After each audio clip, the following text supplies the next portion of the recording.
Hey everybody, welcome back. This is Bill Shaka. Welcome to another edition of the 5-Minute Motivator, and welcome to my home in beautiful Tamarindo, Costa Rica. I am at one of my swimming pools right now.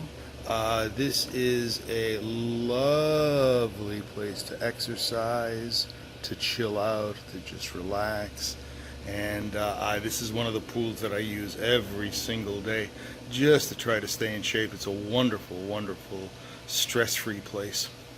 Anyway, thank you for joining me on this episode. What I would like to talk about today is something called perception and fundamental neutrality. Now, that term, fundamental neutrality, I got that from somewhere on the internet, but I don't know where. So I will not take credit for that term, but it's a very interesting process. And what I'm talking about here is what shapes our life? What is the real architect of who we are, where we're going, and where we eventually get to? And ultimately, I think what we're going to find, folks, is that it's our perception. Wayne Dyer had a very interesting story.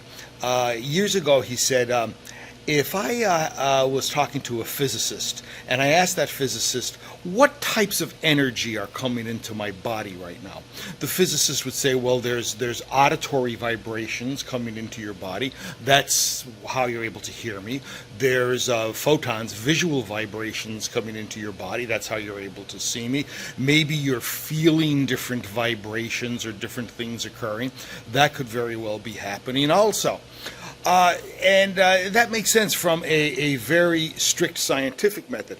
But then Wayne Dyer said, well, what if I asked the physicist, well, are those vibrations that are entering into me, are they good vibrations or bad vibrations? Are they positive or are they negative?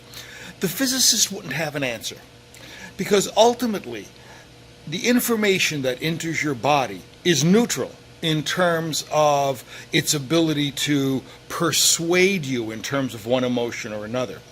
What happens is it's the emotional tag that we place on those energetic fields that enter into us as whether they're good or bad.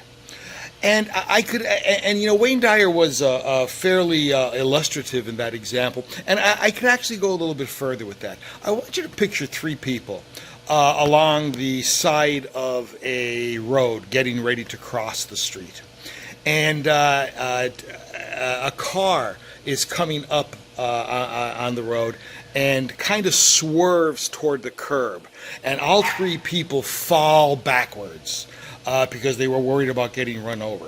The first person stands up and starts cursing at the car and hoping that the driver comes back so he can punch him in the mouth. The second person feels themselves and say, oh, thank God I'm okay. The third person looks at the other two and says, are the two of you all right? Now I want you to think about that. Think about that in terms of the classical Pavlovian stimulus response. It's the same stimulus. The car looks like it's going to hit them, but three different responses. One person is worried about getting even. Another person is worried about whether they're safe, and a third person is worried about whether everybody else is safe. Now, I'm not saying that one of those are proper and one is not proper, or two are not proper. What I am suggesting to you is that the same stimulus brings about three results: perception and fundamental neutrality. And ultimately, it is our perception that can change our reality. When I teach a course in finance, when we get to the chapter on the stock market, I often say that the stock market moves in anticipation of. And ultimately, ladies and gentlemen, our success in life moves in anticipation of our perception. What do we expect is going to happen to us? It is normally that which we can expect. So I'd like you to consider that in terms of changing the perception of those energetic fields that enter into you, changing what you think about them. And the end result of that then would be a change in the result. We truly are what we create for ourselves. Be positive, be proactive, be energetic. And this is Bill Shaka thanking you for attending on yet another edition of the 5 Minute Motivator. Looking forward to seeing you on the other side. Bye-bye now.